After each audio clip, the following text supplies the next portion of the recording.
यीशु मसीह के नाम से सबको जय मसीह। Greetings in the matchless name of Jesus Christ। पिता परमेश्वर को हम धन्यवाद देते हैं कि इस सुंदर अवसर को परमेश्वर दिए कि लाइव में परमेश्वर के वचन को लेकर आपके पास हम आ पाए। परमेश्वर की सुंदर उपस्थिति हमारे बीच में है। There is a mighty presence of God this evening।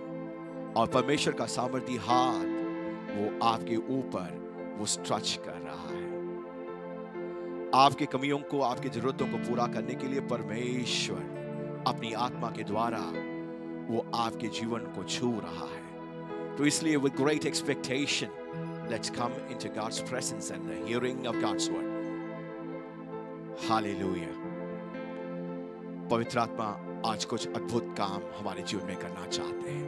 परमेश्वर के वचन के प्रकाशन को परमेश्वर हमारे जीवन में लाना चाहते हैं। इब्रानी की किताब उसके 12वें अध्याय 26 से लेकर 28 तक हम परमेश्वर के वचन से सुने। The book of Hebrews chapter 12 verse 26 to 28 may we read from God's word।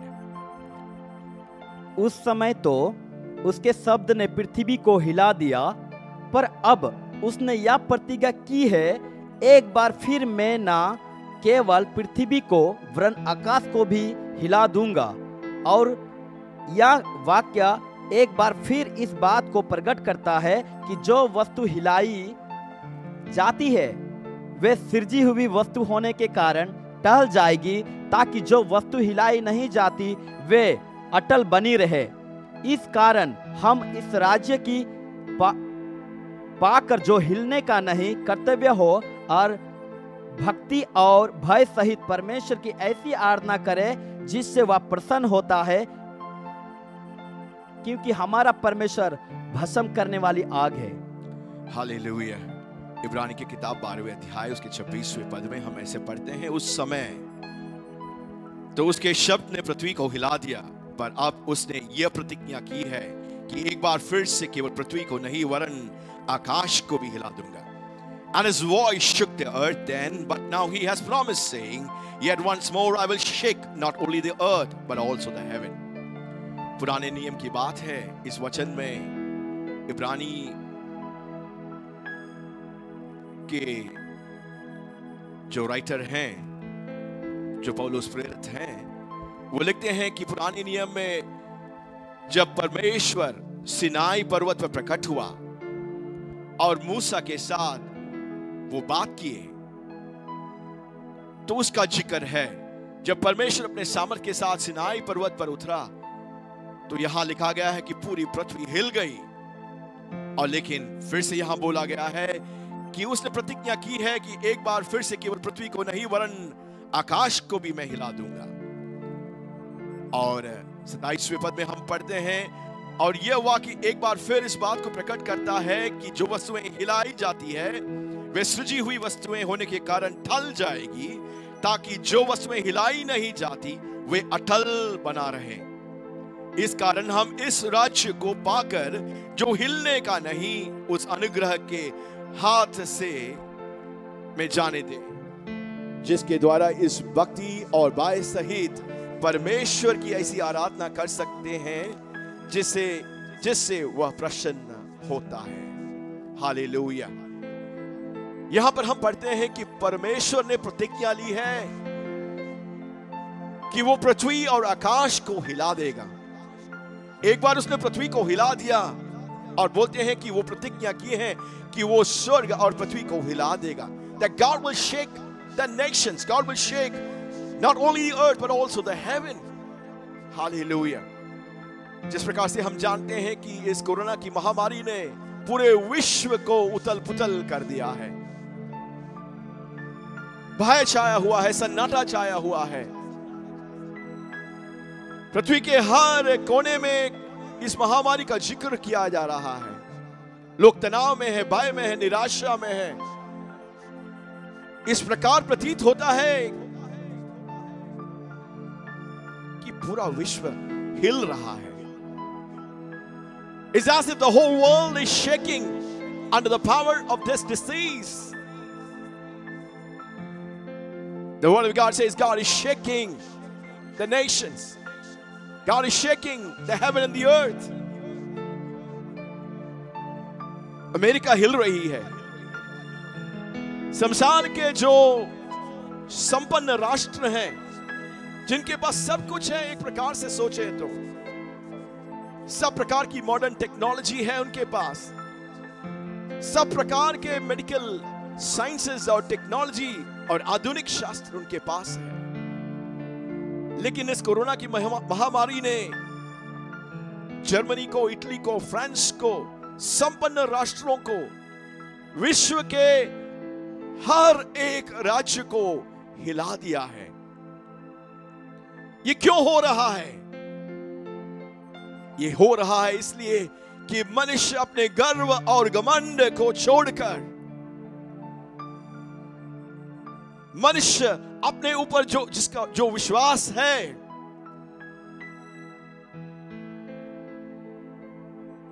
कि हमसे बढ़कर कोई नहीं, ये सोच हम अपने आप में सब कुछ हैं, उस गर्व और उस घमंड टूट रहा है। The nations of the world are shaking. China is shaking. Japan is shaking. The superpowers are shaking.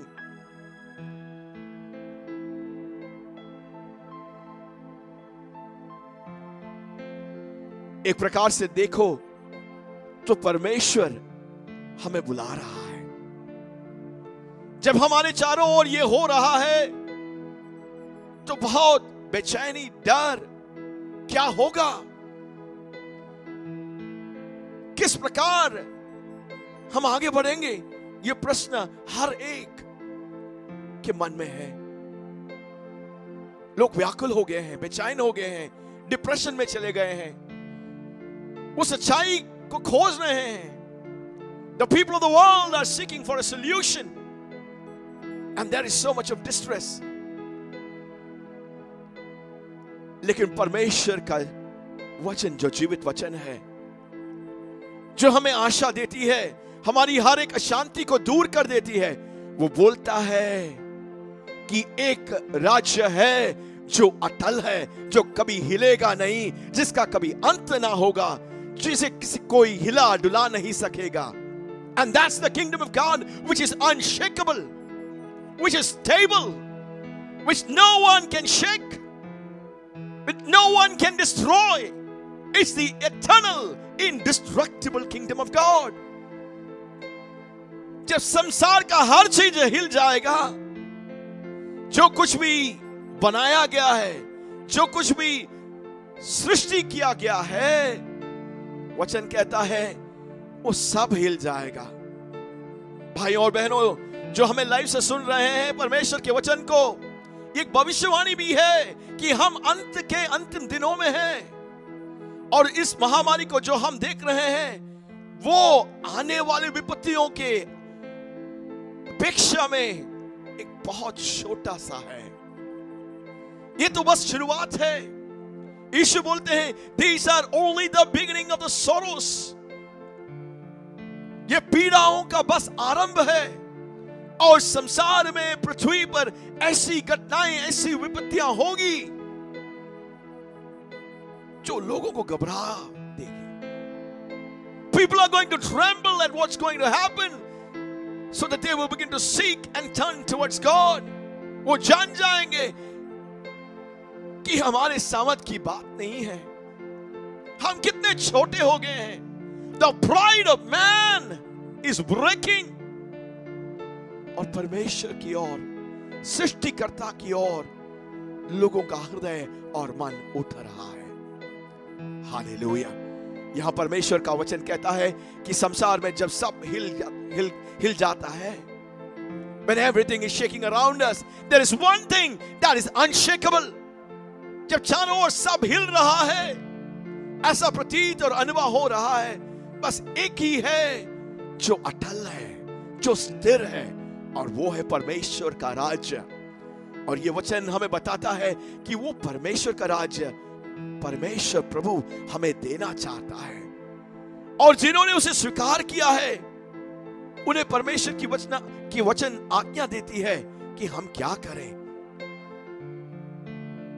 इस परमेश्वर के राज्य को जिसने प्राप्त किया है, जिन्होंने प्राप्त किया है, हमें कैसे अपने जीवन को व्यतीत करना है. What must be our attitude? What must be our response to those who have received and are part of this unshakable kingdom of God? हमें अपने जीवनों को किस प्रकार से जीना है, ये वचन बतलाता है.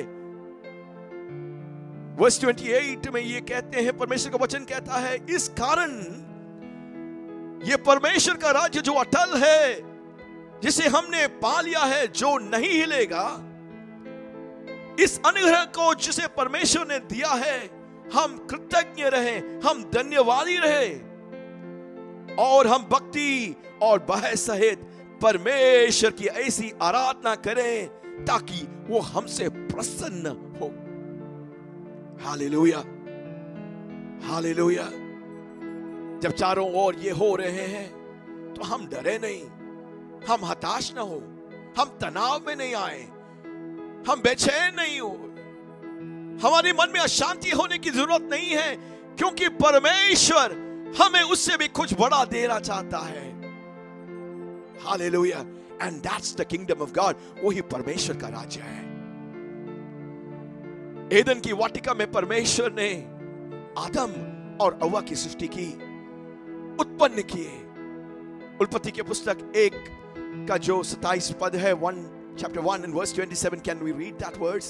उसे हम पढ़ लें कि परमेश्वर के हृदय में जो था, जो स्वप्न था, उसे हम जान जाएं. जब मनुष्य को परमेश्वर ने सृष्टि कर कर पृथ्वी पर उन्हें खड़ा किया, तब परमेश्वर ने मनुष्य को अपने स्वरूप के अनुसार, तो परमेश्वर का वचन कहता है, मनुष्य को परमेश्वर ने अपनी छाया और स्वरूप में सृष्टि की, उत्पन्न की, और उसके बाद उत्पन्न किया, अपने ही स्वरूप के अनुसार परमेश्वर ने उसको उत्पन्न किया. अगला पद पढ़े, 28वां पद. यस.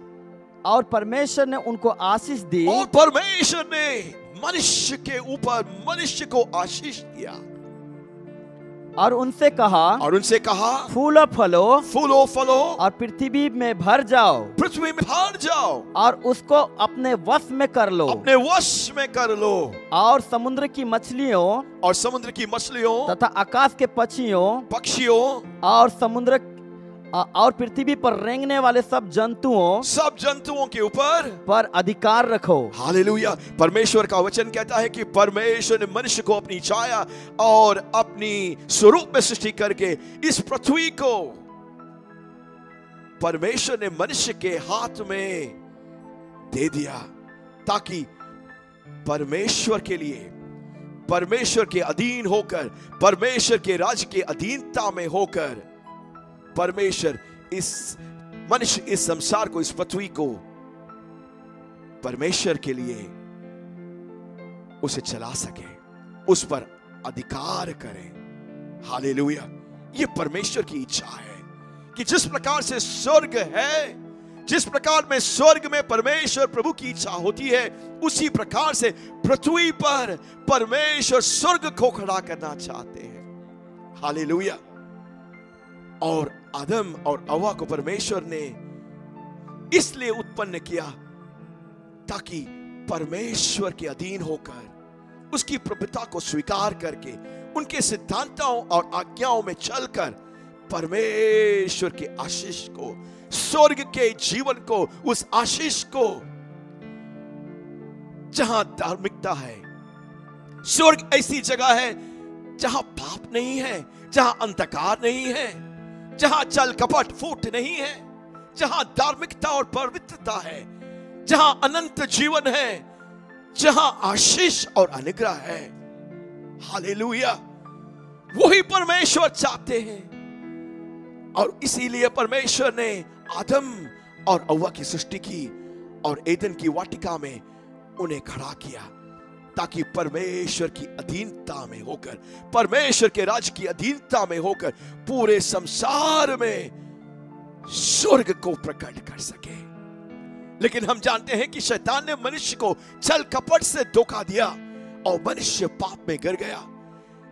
मनुष्य परमेश्वर की आज्ञाओं का उल्लंघन किया, परमेश्वर की आज्ञाओं को तोड़ दिया और परमेश्वर की अधीनता से, परमेश्वर के राज्य की उस सुरक्षा से, उस आशीष से वो बाहर निकल गया। वो परमेश्वर के राज्य को खो दिया। हालेलुया। बस वो खो दिया, ये बस नहीं, लेकिन वो शैतान के गुलाम में आ गया। जिस शमशान के ऊपर मनुष्य का हाथ था, जिस पर उसे अधिकारी बनाया गया, उस उत्तरदायित्व को, उस अधिकार को वो खो दिया। और शैतान, बाइबल कहती है, वो इस संसार का प्रभु बन गया, मालिक बन गया।